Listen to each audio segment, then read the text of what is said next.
Bienvenidos a Tapa Dura, el podcast de la Biblioteca de Cobeña.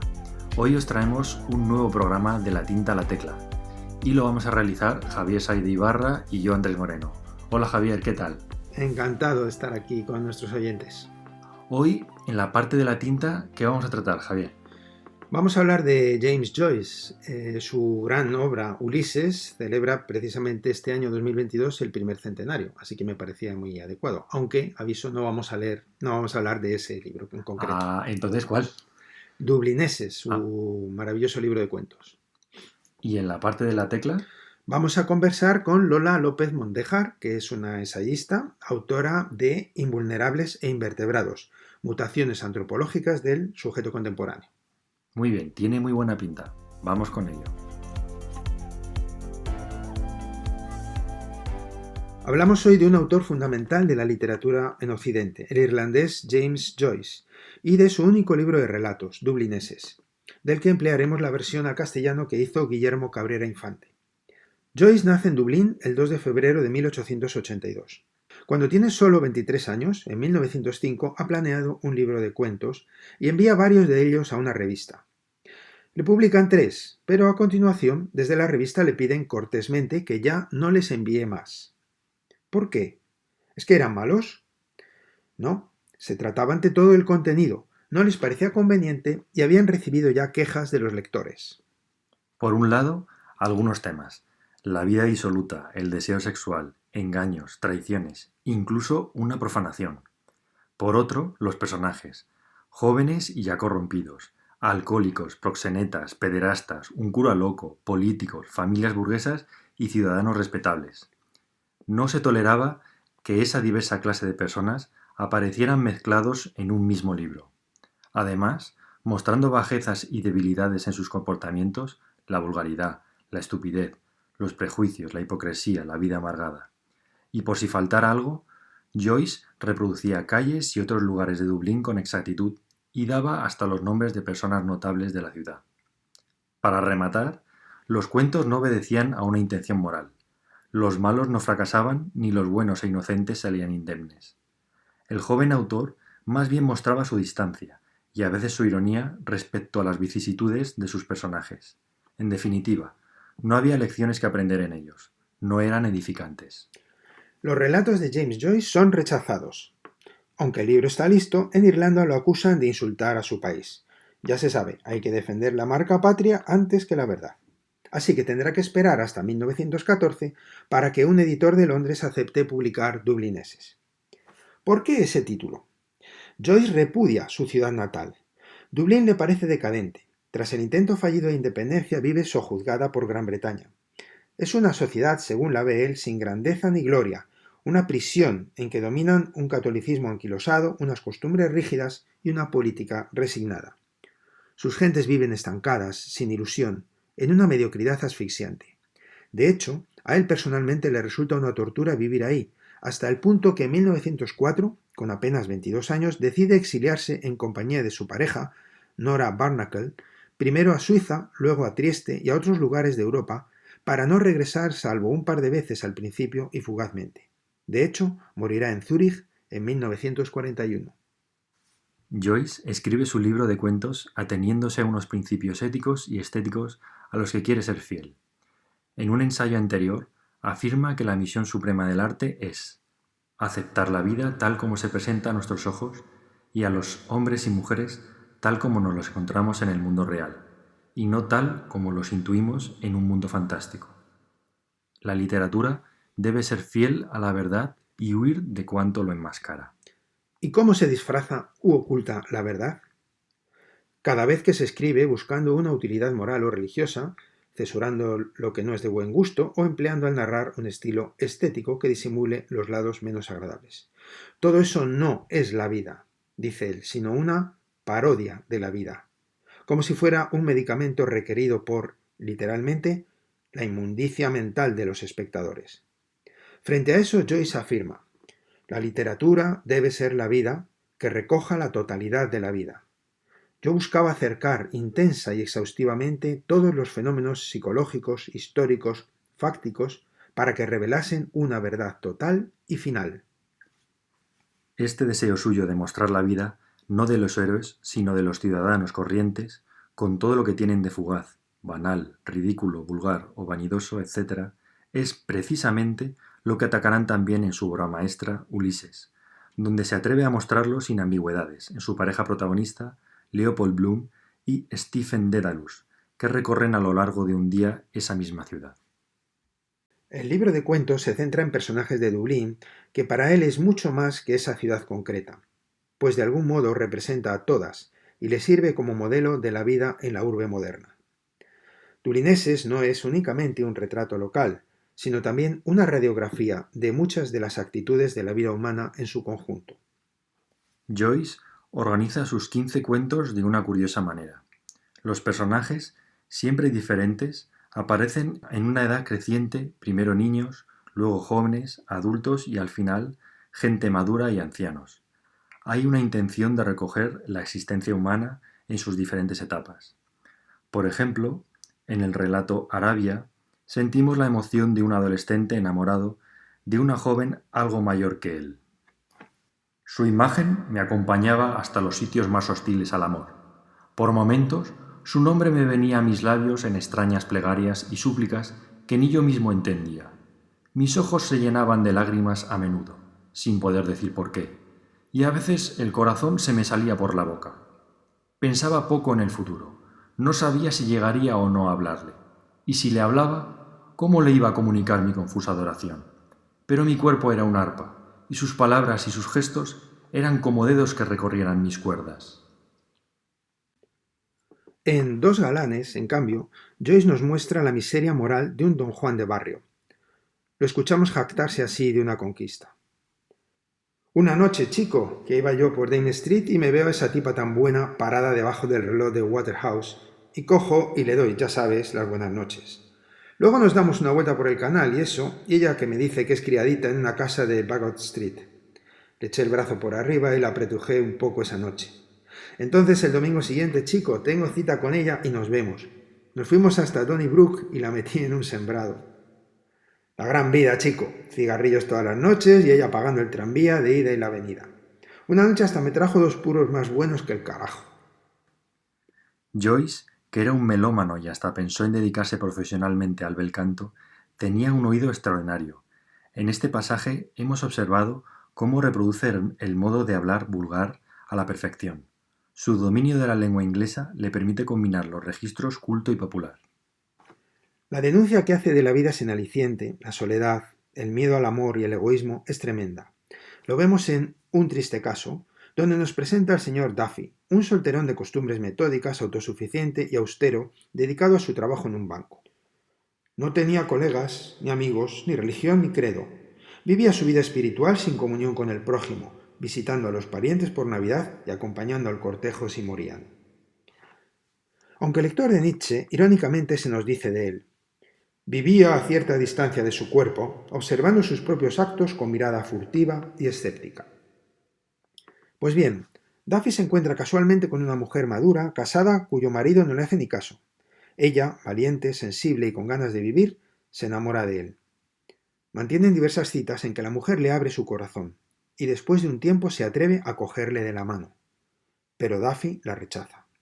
Todo lazo, dijo él, es una atadura dolorosa. El señor Duffy la abandona y vuelve a sus rutinas. 4 años después se entera por el periódico de que esa mujer ha muerto alcoholizada. Su primera reacción es de desprecio, incluso se reprocha haberse relacionado con ella. Sin embargo, y sin pretenderlo, empieza a meditar sobre su propia vida, su soledad y su amargura en comparación con la de ella. Da un paseo y se trastorna viendo a las parejas jóvenes que se abrazan en la ladera de una colina. Esos amores triviales y furtivos lo colmaban de desesperación. Lo carcomía la rectitud de su vida. Sentía que lo habían desterrado del festín de la vida. Un ser humano parecía haberlo amado, y él le negó la felicidad y la vida. La sentenció. El señor Duffy no puede quitarse de la cabeza el nombre de ella. Le parece incluso que el ruido de la locomotora al pasar lo va repitiendo hasta que vuelve el silencio. En el relato Una pequeña nube, Joyce nos presenta una alternativa. Se trata de 2 amigos jóvenes que no se ven hace mucho. Uno de ellos es un hombre atractivo, de muy poco talento, pero que sabe hablar, cae bien y tiene éxito con las mujeres. Viaja por toda Europa sin comprometerse con nada ni con nadie. Su amigo, por el contrario, vive en Dublín, una ciudad que detesta, de la que dice: no había duda de ello. Si uno quería tener éxito, tenía que largarse. No había nada que hacer en Dublín. Se ha casado, tiene un hijo pequeño y vive con penurias de un trabajo que no le gusta. Al escuchar al otro, siente envidia. Lo invita a su casa, pero éste lo rechaza porque ha quedado para jugar a las cartas. Al cabo, se atreve a preguntarle qué hará cuando ya no sea joven y tenga que sentar la cabeza. Pero el vividor le contesta: si ocurre alguna vez, puedes apostarte lo que no tienes a que no va a ser con claros de luna y miradas arrobadas. Pienso casarme por dinero. Tendrá que tener ella su buena cuenta en el banco o de eso nada. Al final, uno se va de fiesta y el otro regresa a su casa. Allí lo vemos acunando al niño, porque su mujer ha ido a un recado. Entonces contempla una fotografía de ella y eso desencadena pensamientos turbios. Miró en frío los ojos de la foto. Cierto que eran lindos y la cara misma era bonita, pero había algo mezquino en ella. ¿Por qué eran tan de señora inconsciente? La compostura de aquellos ojos lo irritaba. Lo repelían y lo desafiaban. No había pasión en ellos, ningún arrebato. El personaje se siente desgraciado, atrapado por su mujer y su hijo, sin salida. Cuando ella vuelve, tiene que calmar al niño que se ha asustado porque él le ha gritado. Entonces, el hombre se aparta, se siente culpable y empieza a llorar. Hay una estrategia narrativa que James Joyce formula teóricamente y emplea en varios momentos de su obra, y que se ha convertido en un recurso importante para muchos escritores. Se trata de la llamada epifanía. Epifanía significa manifestación. Es un término religioso aplicado al descubrimiento de Jesús por parte de los Reyes Magos. Para Joyce tiene un sentido laico. Designa ese especial momento en que generalmente en medio de la grisura, tristeza o mediocridad de la vida se produce un momento de belleza, o de asombro, o de reconocimiento de la verdad. Una experiencia nueva que irrumpe en lo cotidiano como una luz, que de forma inesperada nos revela algo importante. En los cuentos anteriores hay dos ejemplos de epifanías. Duffy, el solterón egoísta, descubre quién es al ver en la noche las parejas de jóvenes abrazados. Ahí se da cuenta de su verdad.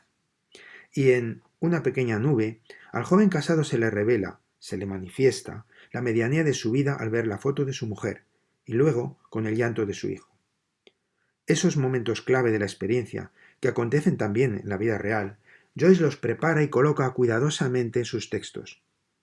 Muchos escritores después han recurrido a ello, eligen un suceso o un objeto que desencadena un descubrimiento trascendental para el personaje, y que a menudo sirve como momento culminante para cerrar la historia. El último relato de Dublineses se titula Los muertos, y es probablemente el más conocido. El director norteamericano John Huston hizo una película basada en él. Asistimos a una cena de Navidad de una extensa familia burguesa.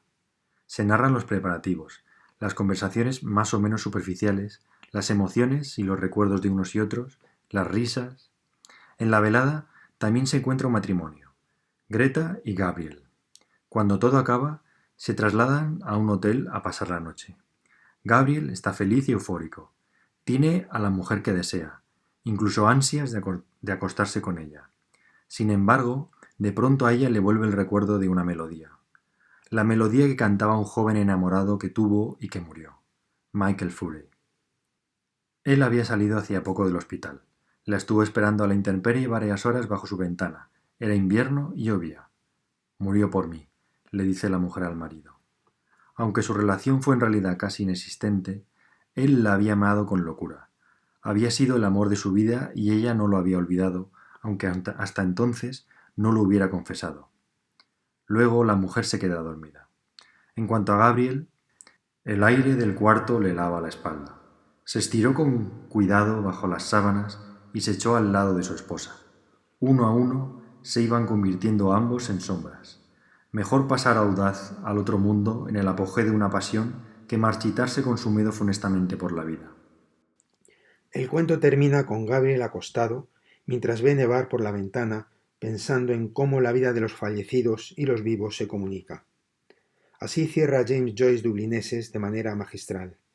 No dejen de leer o releer esta obra maestra de la que hemos mencionado solo un puñado de cuentos.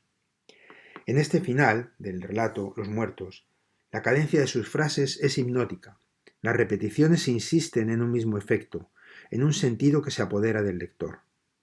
Yo diría que quiere conducirnos a experimentar una última epifanía y llevarnos al sentimiento de pérdida y dolor, de piedad por el ser humano y reconciliación.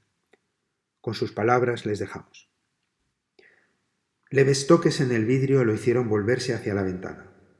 De nuevo nevaba. Soñoliento vio cómo los copos, de plata y sombra, caían oblicuos hacia las farolas. Sí, los diarios estaban en lo cierto. Nevaba en toda Irlanda.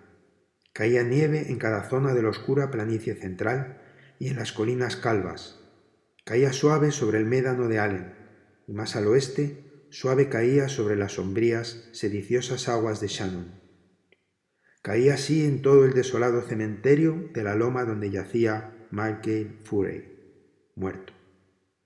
Reposaba, espesa, al azar, sobre una cruz corva y sobre una losa, sobre las lanzas de la cancela y sobre las espinas yermas.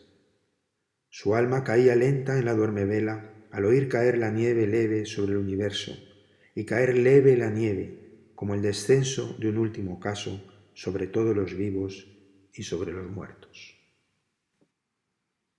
Caray, Javi, esta última párrafo que has leído. Tremendo, ¿eh? Tremendo. Si uno está callado, escucha caer la nieve en este relato. Sí. Total. Oye, porque no se puede ver, pero los pelos de punta. Sí. Pero estoy pensando, Javi, ¿qué te parece si dejamos ahora ya el programa de Dublineses para esta semana y la semana que viene retomamos la conversación con Lola López Mondejar sobre invulnerables e invertebrados? Pues vale, me parece muy bien. Porque el libro de López Mondeja es muy interesante, va a provocar muchos pensamientos y muchas reflexiones y preguntas, y puede ser mejor que estén descansados nuestros Sí, no, oyentes. que puedan tener tiempo para reflexionar sobre el programa de Dublineses, que tengan un tiempo de descanso y luego para Disfrutar. poder disfrutar y reflexionar en condiciones de... Estupendo. Hacemos otro programa a continuación otro día, ¿no? Pues ya lo habéis oído, ¿eh? La semana que viene el programa seguimos con la última parte de La Tecla con Lola López Mondejar. Exacto. Esperemos que hayáis disfrutado tanto del análisis de Dublineses como de la conversación, que ya os anuncio que es muy interesante, ¿verdad? Yo creo que sí. Nos vemos, nos Adiós. oímos en realidad. Eso, adiós. Isn't life so amazing? Sometimes it can get crazy, but hey, that's okay. We've got another day to make mistakes and say sorry. There's no sense in our worry, 'cause all we can do is try our best to make it through with love.